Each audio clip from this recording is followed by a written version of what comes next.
Здравствуйте. Меня зовут Татьяна Анатольевна, фамилия Богданова. Я врач-пульмонолог, кандидат наук, врач высшей категории. Хочу рассказать несколько слов о нашем канале, что у нас есть интересного, может быть, важного для вас.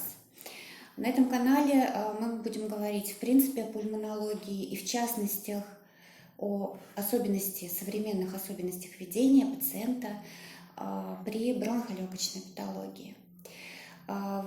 Большая часть канала будет посвящена кинезитерапии дыхательной системы, где мы будем демонстрировать мастер-классы, которые проходят у нас в Москве, где мы обучаем и пациентов, и, если речь идет о детях, мам, родителей пациентов, и обучаем врачей проведению кинезитерапии дыхательной системы.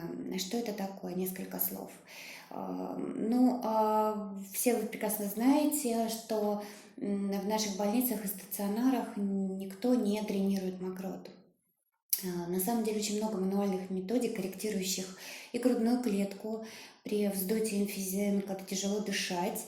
И когда сложно вывести мокроту, назначаются различные препараты, бронхолитики, муколитики, разжижающие мокроту, но выводить мокроту наружу никто не учит. И подчас, чаще всего в наших пульмонологических стационарах, да и на дому, все те, кто болеют бронхолегочной патологией, начиная от маленьких детей и заканчивая взрослыми, все кашляют.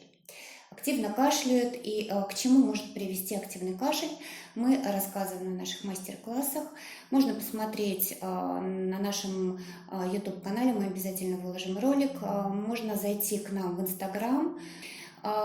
Там есть достаточно много постов на эту тему, где все это можно посмотреть. Под этим видео можно задавать мне вопросы, я прицельно буду на них отвечать, и, может быть, отправлю вам ссылки, где все это можно посмотреть и почитать.